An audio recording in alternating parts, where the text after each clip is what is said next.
देखने को क्या मिलना है। कल मैंने सुना कि और देखा भी है कि यहाँ नेशनल कॉन्फ्रेंस ने मास रिजर्वेशन दिया हुआ है। ये सरासर एक फ्रॉड है।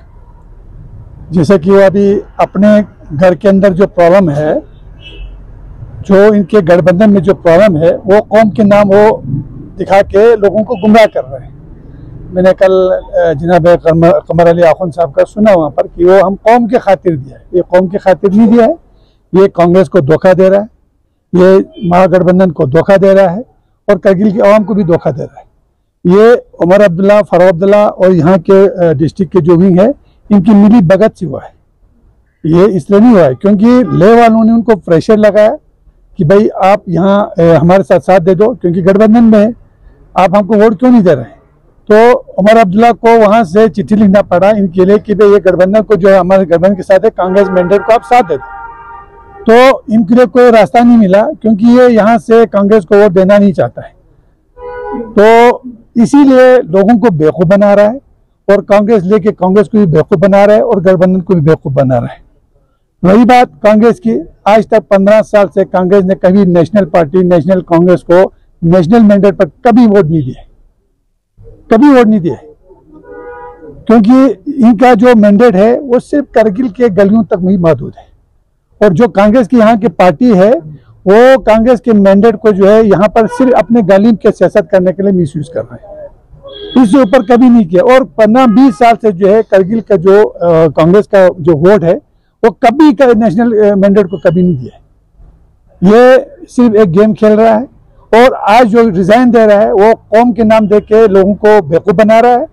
ये इनकी अपनी जो है वहाँ पर मुसीबत पड़ गया, उनके सर पे आ गया कि वहाँ से थोपा गया कि भाई आप वोट दे दो, हमारे यहाँ पर गठबंधन है। तो फारूक अब्दुल्ला का वहाँ पर बुरा हाल हो गया। इसलिए ये एक ड्रामा है, सिवाय ड्रामा के कुछ नहीं है।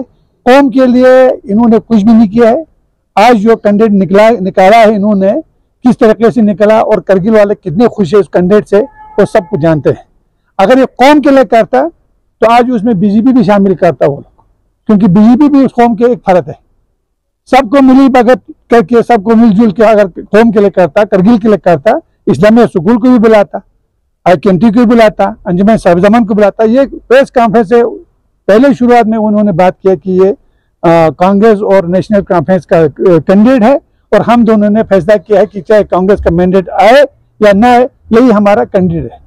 तो आज आप बोलते हो कौम की मिल्लत, कौम की यकजहती बोलते, कैसे हो गया। नेशनल कॉन्फ्रेंस का जो प्रेसिडेंट को आप वहाँ पर इंडिपेंडेंट कैंडिडेट बना रहा है और बोलते ये कौम के, ये हमारे पर थोपा गया है।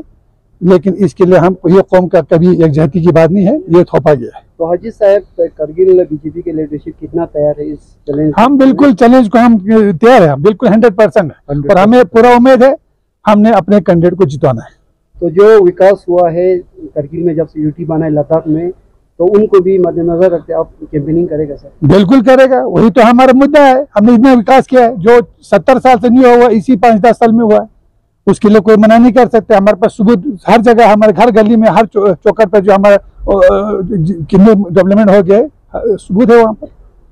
हमें दिखाने की जरूरत नहीं, हमें लोगों को बोलने की जरूरत नहीं, सबको पता है। तो आपको कितना उम्मीद है कि करगिल? आपको 100% बोलते हैं, 100%। जनता पार्टी करगिल का एक बहुत इम्पोर्टेंट मीटिंग करगिल डिस्ट्रिक्ट का हुआ है।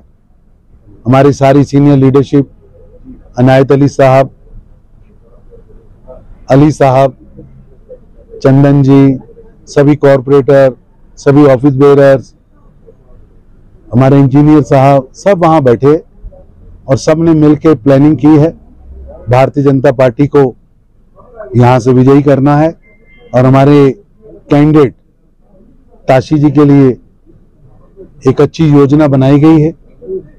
पार्टी का एक एक वर्कर, एक एक मंडल प्रेसिडेंट, एक एक बूथ इंचार्ज, जिन्होंने चुनाव लड़ा है, सभी बूथों के कार्यकर्ता मिलकर गली गली जाएंगे और प्रधानमंत्री मोदी जी के लिए, क्योंकि मोदी जी ने करगिल में हॉस्पिटल बनाया, मोदी जी ने रोड्स बनाया, मोदी जी ने यहाँ गरीबों के घर पे फ्री राशन दिया, टनल जो सबसे बड़ा जोजिला, जो आज वोट मांगने जा रहे हैं, मैं उनसे पूछना चाह रहा हूं कि 70 साल आपको ध्यान ही नहीं आया कि करगिल 6 महीने देश से कटा रहता था, श्रीनगर से कटा रहता था। यहां भगवान ना करे किसी के साथ इमरजेंसी हो जाए आज वो जोजिला टनल मोदी जी ने बनाई है और वो जोजिला टनल यहाँ की भाग्य रेखा बनेगी। यहाँ टूरिज्म आएगा और आने वाले समय में हमारा पूरा खाका बन चुका है। हम करगिल को इस क्षेत्र का सबसे बड़ा टूरिज्म हब बनाएंगे और यहाँ से टूरिस्ट आएगा और पूरा साल आएगा और यहाँ का विकास, यहाँ का टूरिज्म बढ़ेगा। सर आपको कितना उम्मीद है इस बार जो है लद्दाख की जो आवाम है बीजेपी के साथ देगा, क्योंकि सर 10 साल में जो है बहुत तरक्की हुआ है करगिल लद्दाख के अंदर।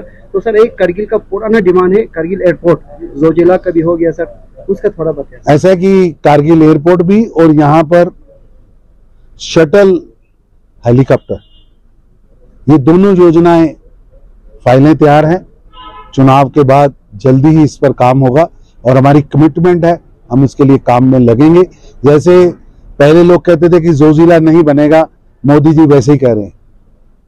आज वो देखे जाकर जोजिला बना है, वैसे ही यहां से कनेक्टिविटी, एयर कनेक्टिविटी, मजबूत एयर कनेक्टिविटी हम बनाए। Subscribe Mabayo 300 Rinchen Ladakh Express Lakhani Memang Sunla Join di channel pa subscribe bazat।